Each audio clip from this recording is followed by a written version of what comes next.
না আপনার আপনার এই ওর নাম কি, আপনার দুইজনের জামা কাপড় যেটা এই দুটো আমার কেনা ছিল, আর আপনার মেয়ের জন্য কাপড় চোপড় যা লাগে আমি নগদ টাকা পাঠাই দেবো, নাইলে নাইলে জামা কাপড় কিনে দেবো, এটা দিব না। তো ঈদ এখন বাকি আছে। গরুর গোস্ত আমাদের পরবর্তী যে গরুর গোস্ত সেমাই চিনি যেটা দেওয়ার কথা ছিল এই পরিবারের জন্য আমরা দেবো। তবে বাড়তি একটা বাজেট আছে ওনাদের স্বামী স্ত্রীর জন্য, যে আমরা যে কাপড় চোপড় যা দিছি এর পরবর্তী তার দাবিরে তার সন্তান দুইটার জন্য জামা কাপড় ইনশাল্লাহ সেটা আমরা দেবো ইনশাল্লাহ।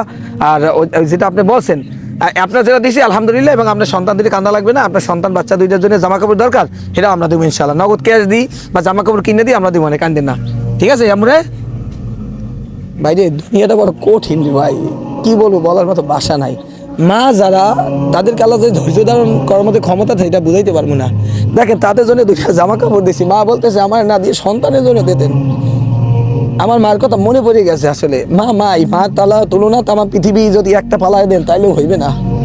আপনারা টাকা পয়সা ধ্বংসবাদ কোথায় নেবেন জানি না, আমি তো অনেক জানাজার আমি দাঁড়াইছি এই দুই হাত দিয়ে, অনেক মানুষ গোসল করাইছি, কবরে রাখছি, কেউ সম্পদ কয় করে নিতে পারে না, দুনিয়ার সম্পদ দুনিয়াতে পড়ে থাকে।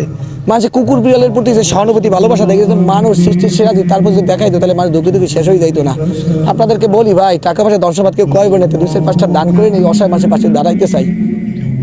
আজকে দানের উসিলে হয়তো বা সাময়িক সময় দোয়া করতে পারছেন, আপনাদের কোনো উপকারে আসবে না, কিন্তু কিয়ামতের এই কঠিন মুহূর্তে আজকে দানের উসিলে আল্লাহ তাআলা ক্ষমা করে দিতে পারে।